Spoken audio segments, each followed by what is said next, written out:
The Postal Service said Margaret Wilson was their most reliable carrier in 3 decades. Never late, never complained, just quietly delivered mail to the rural route everyone else avoided, until armed criminals chose the wrong farmhouse to attack while she was making her 2 p.m. delivery, and her counter-sniper instincts from 2 tours in Iraq couldn't stay buried. Welcome to Hidden Legends. Before we begin this incredible story of a postal worker whose quiet dedication once protected soldiers in the world's most dangerous combat zones, tell me in the comments where you're watching from today. And if you believe that true protectors often hide in plain sight, hit that subscribe button and share this story to help us honor those who never stop serving others. Margaret Wilson's postal truck rumbled down County Road 47 at exactly 1:58 p.m., just as it had every weekday for 30 years. The blue and white vehicle was as much a part of the rural landscape as the weathered fence posts and aging barns that dotted the rolling farmland outside Millbrook, Kansas. At 62, Margaret had earned a reputation as the most dependable mail carrier in the Tri-County area. Rain, snow, or blazing summer heat, nothing stopped her from completing her route. Farmers set their clocks by her arrival. Children waited by mailboxes just to wave at the friendly woman who always had a smile and sometimes a piece of candy.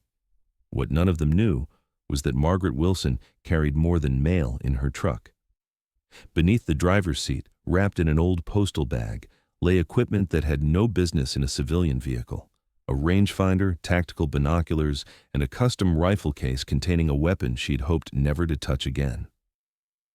For 15 years before joining the Postal Service, Margaret had been Staff Sergeant Margaret Chen, one of the Army's most skilled counter-snipers, responsible for protecting forward operating bases across 2 tours in Iraq. She'd traded her desert combat boots for postal regulation shoes, her body armor for a postal uniform, and her sniper scope for reading glasses. But some training runs deeper than career changes, and some instincts never fade. Tuesday, September 15th, started like any other day on Route 47. Margaret began her deliveries at the Henderson farm, then moved through her familiar sequence: the Miller place, old Mrs. Patterson's cottage, and the sprawling Johnson family homestead that marked the halfway point of her route. The Johnson farm sat on a slight rise, visible from the main road. 3 generations lived there: Frank and Linda Johnson, their son David with his wife Sarah, and 2 young children, Emma and Jake, ages 8 and 6. Margaret had delivered birthday invitations, graduation announcements, and wedding photos to this mailbox for decades. As she approached the Johnson driveway at 2:47 p.m., everything appeared normal. The family's pickup trucks were parked near the house. Clothes fluttered on the line behind the kitchen. A dog barked somewhere in the distance. Margaret pulled to her usual stop by the mailbox, sorted through the day's delivery: utility bills, a magazine subscription, a package from Amazon, and climbed out to make the short walk to the front porch where Linda Johnson preferred packages to be left. That's when she saw the black SUV parked behind the barn, barely visible from the road. Margaret's training kicked in automatically. Unknown vehicle, poor sightlines from main road, concealed position. Her eyes scanned the property with practiced efficiency, cataloging details that would have been invisible to civilian observers. No movement around the house, too quiet for a farm with children and animals. Kitchen window shade drawn, unusual for afternoon. Most telling, the family dog, a German shepherd named Rex who always ran to greet her, was nowhere to be seen. She set the package down carefully and walked back toward her truck, moving at the same casual pace she'd maintained for 30 years. But her mind was racing through tactical assessments, learned in places where such observations meant the difference between life and death. Through her peripheral vision, she caught movement at the house's side window. A figure she didn't recognize, wearing dark clothing, peering out cautiously before disappearing back inside. Margaret reached her truck and climbed into the driver's seat.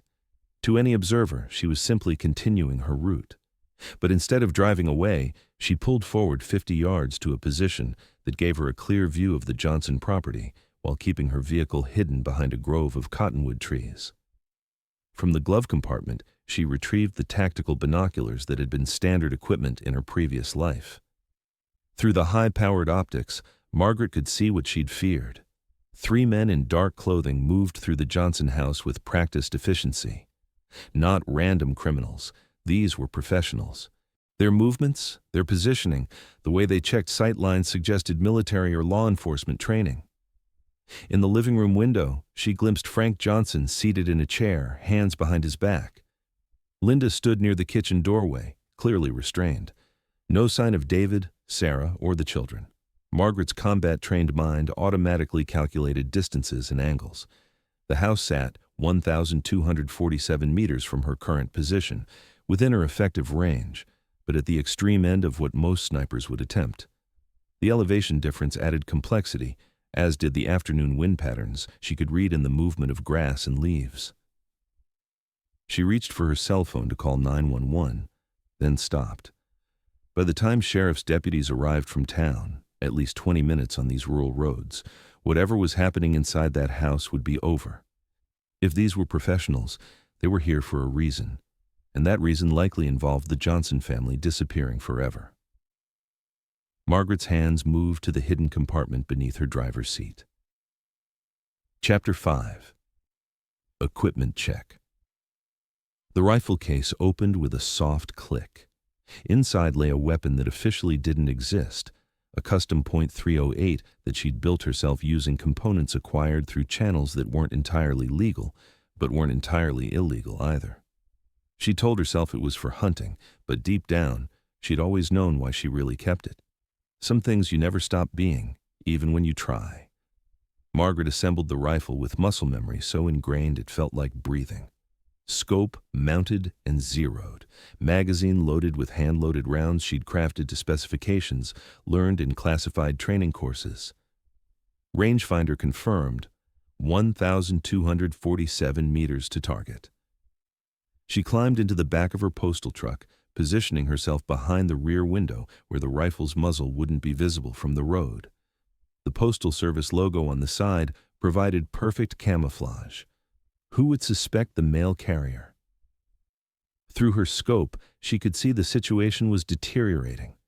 One of the intruders had dragged young Emma into the living room, using the child as leverage to control the adults. The man's positioning, his casual use of a child as a human shield, told Margaret everything she needed to know about his intentions. Professional or not, anyone who threatened children had made their choice. Margaret controlled her breathing, falling into the rhythm that had kept soldiers alive across 2 combat deployments. Inhale, hold, natural respiratory pause, sight picture, wind calculation, distance compensation. At 1,247 meters, she was pushing the limits of precision shooting. 1,000 variables could send the bullet off target. Wind shear, temperature gradients, the slight tremor of her postal truck on its aging suspension. But Margaret had made harder shots under worse conditions when the stakes were just as high. The target appeared in her crosshairs, the lead intruder, the one using Emma as a shield. He stood near the living room window, partially concealed but exposing enough of his center mass for a trained marksman to engage. Margaret made the calculations her instructors had drilled into her thousands of times: windage adjustment, elevation compensation, lead time for target movement. Her finger found the trigger, applying pressure with the steady control that separated professionals from amateurs. The postal truck suspension settled as she found her natural point of aim. Her world narrowed to the scope's field of view, the crosshairs, and the steady pressure of her trigger finger. One shot, one chance. If she missed, if the sound gave away her position, the situation would escalate beyond any hope of rescue. Margaret Wilson, grandmother of 3, 30-year postal veteran and former staff sergeant who'd once eliminated threats from over a mile away, took the shot. The rifle's report echoed across the Kansas farmland like distant thunder.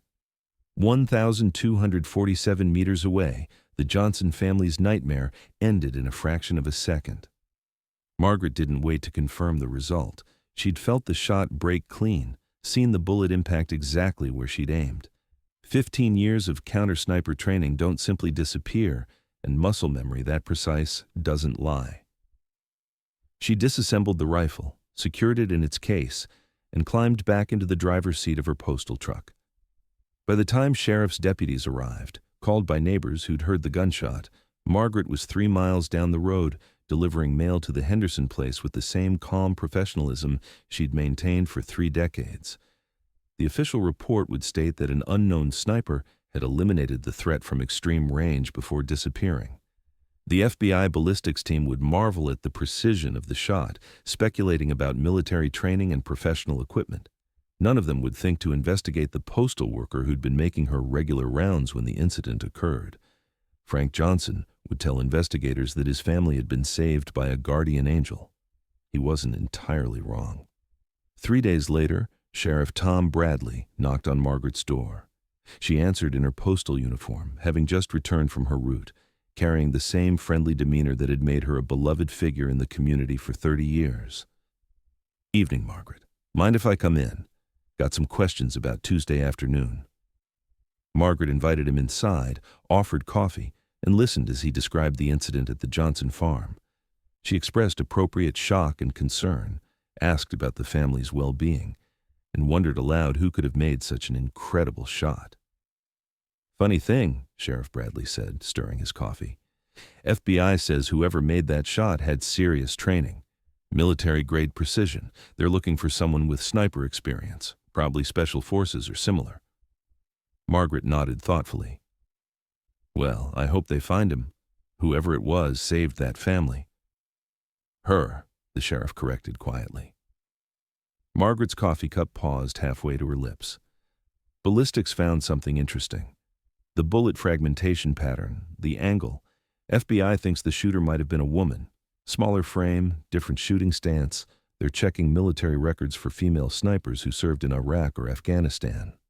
The two old friends sat in comfortable silence for a moment. Sheriff Bradley had known Margaret since she'd first moved to Millbrook after leaving the Army. He'd never asked many questions about her past, but he'd always suspected there was more to her story than mail delivery. "Tom," Margaret said finally, "some people serve their country in uniforms.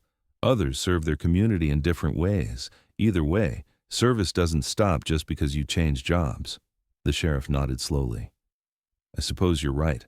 I suppose whoever made that shot probably doesn't want recognition, probably just wants to keep doing their job, whatever that job might be." "Probably," Margaret agreed. Sheriff Bradley finished his coffee, thanked Margaret for her time, and headed toward the door. As he reached for the handle, he turned back. "Margaret? The Johnson kids are asking around town, trying to figure out who saved them. Emma keeps saying she wants to thank her guardian angel." Margaret smiled the same warm smile she'd given children at mailboxes for 30 years. "Tell Emma that angels don't need thanks. They just need people to believe in them." The next morning, Margaret Wilson's postal truck rumbled down County Road 47 at exactly 1:58 p.m., just as it had every weekday for 30 years. She delivered mail to the Henderson farm, the Miller place, old Mrs. Patterson's cottage, and stopped at the Johnson family homestead. Emma and Jake were waiting by the mailbox, as they had every day since the incident. Today they had a drawing for her, a picture of a postal truck with wings and a halo. "It's you, Miss Margaret," Emma announced proudly. "Daddy says you're an angel because you were here when the bad men came, and angels protect people." Margaret accepted the drawing with the same gentle smile she'd always shown the children on her route. "That's beautiful, Emma. I'll put it right here on my dashboard so I can see it every day."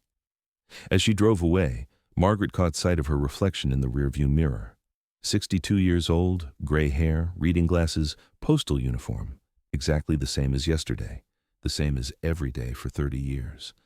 But behind those kind eyes lay the steady gaze of someone who'd made an impossible shot to save innocent lives, someone who'd traded her sniper rifle for a mailbag but never stopped protecting the people she served. Margaret Wilson would continue delivering mail to County Road 47 until the day she retired. Children would wait by mailboxes to wave at the friendly postal worker. Farmers would set their clocks by her punctual arrival. And none of them would ever know that their mail carrier had once been one of the finest counter-snipers in the United States Army, or that she still carried the tools and skills to protect them if the need ever arose again. Because some people serve in silence, and some protectors hide in plain sight. This has been Hidden Legends, where extraordinary people disguise themselves as ordinary neighbors, waiting for the moment their unique skills are needed most. If this story moved you, share it to honor those who protect us from the shadows. Subscribe for more incredible stories of hidden heroes, and tell us in the comments, have you ever met someone who was much more than they appeared? Because sometimes the person who seems most ordinary is exactly the one you need when everything goes wrong.